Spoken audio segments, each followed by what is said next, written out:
Hi, this is Kevin Kraut again, Ogden Kraut's son. This is the book Insight to the Nations. It's a compilation of about 12 books. This actually is volume 4. And volume 4 has a unique book in it. It's called and entitled Seers and Seer Stones. And right here on this Seer Stone, this very top one right here, this is what they call the Belcher Stone.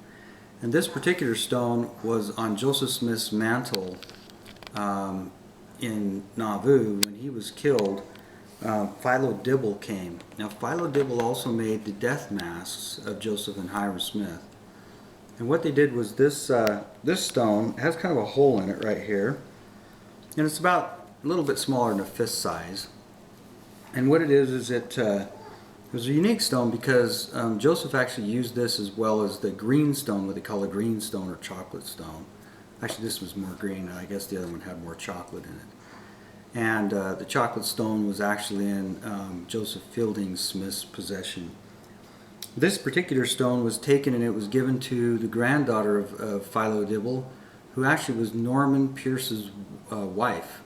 And Norman Pierce also wrote one of the Dream Mine books, and it was kind of a dream miner with my father at the relief mine with John Coyle. And anyway, this stone my father borrowed from the Pierce family, and kind of the folklore behind it is that that was to be passed to my father at some point of his death. And what happened was the one son took it to Princeton with all of his father's, Norman Pierce's works, and donated it to Princeton University. And then Princeton University, I sent back and called one of the directors there, Mr. Carter, and asked him about this stone because I wanted to see it again. and also told him the story that there was a folklore that it possibly could have been Dad's or should have been Dad's, because none of the family were that interested in it. And so anyway, so what happened was Mr. Carter asked to see a fax of that, or what it looked like. I faxed him one, and he said, no, there's no such stone. Well, 10 years from the date of Norman Pierce's death, or near that, they actually sold this stone for about $100,000 to a gentleman in Provo, down the river bottoms in Provo. And then I went to see him and talked to him about it, and he said, well, the only way you'd be able to see this stone is if you could find one of the family members to come with you, because every Christmas we sit down and we show the stone and we go through it and that kind of thing. Well, I didn't know any of the family. I mean, Dad knew him, but I didn't. And ironically, we ran into one of the daughters of Norman Pierce, who was trying to help us to go and see the stone. And she was kind of trying to work something out where we could get it back in our family or into her family or something anyway.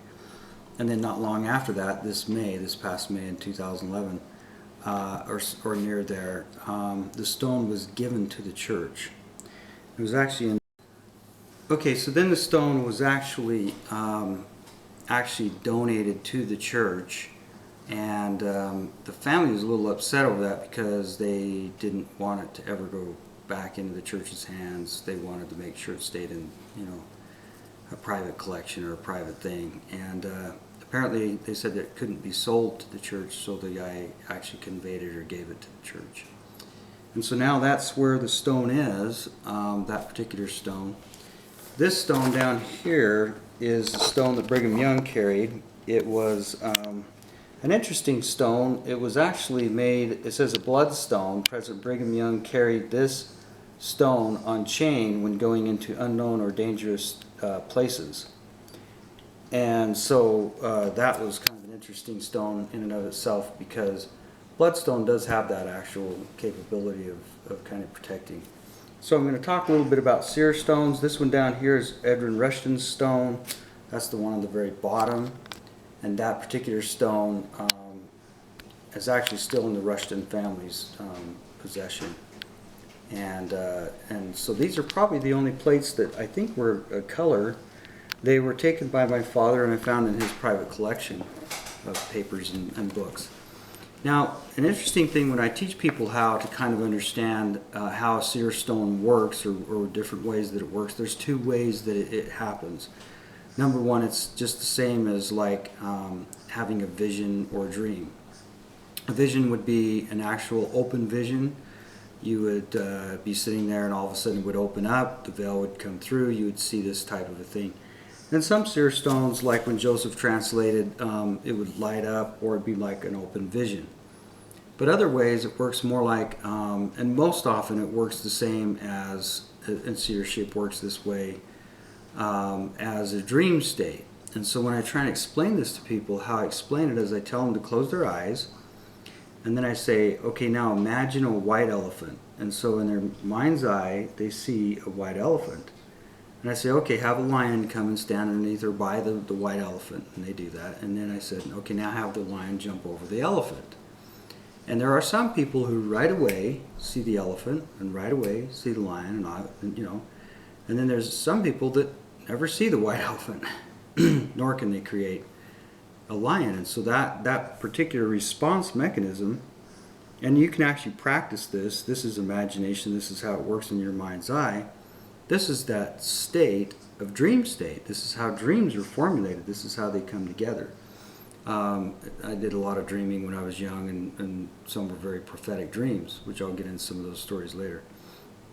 This particular mechanism, what you do is you go out and you find a stone that looks good to you, or may some reason cause you to grab that stone. And then you take the stone and you put that stone into your left hand, if you're right-handed, and you hold it in there, and it will more than likely heat up. If it's kind of balanced to your body or frequency that's close to your body or whatever, it'll warm up. And that usually means that stone has something that's like you. And so then what you do is you close your eyes and you begin to ask, and you begin to kind of clear your mind and start trying to see things in your mind's eye. What most people try and do with Seer Stone is get it to the visionary state where you actually see the vision of this. And I say, well, that's possible, but more than likely not. Where dream states, the Lord spoke through dreams all over the place. Almost everything.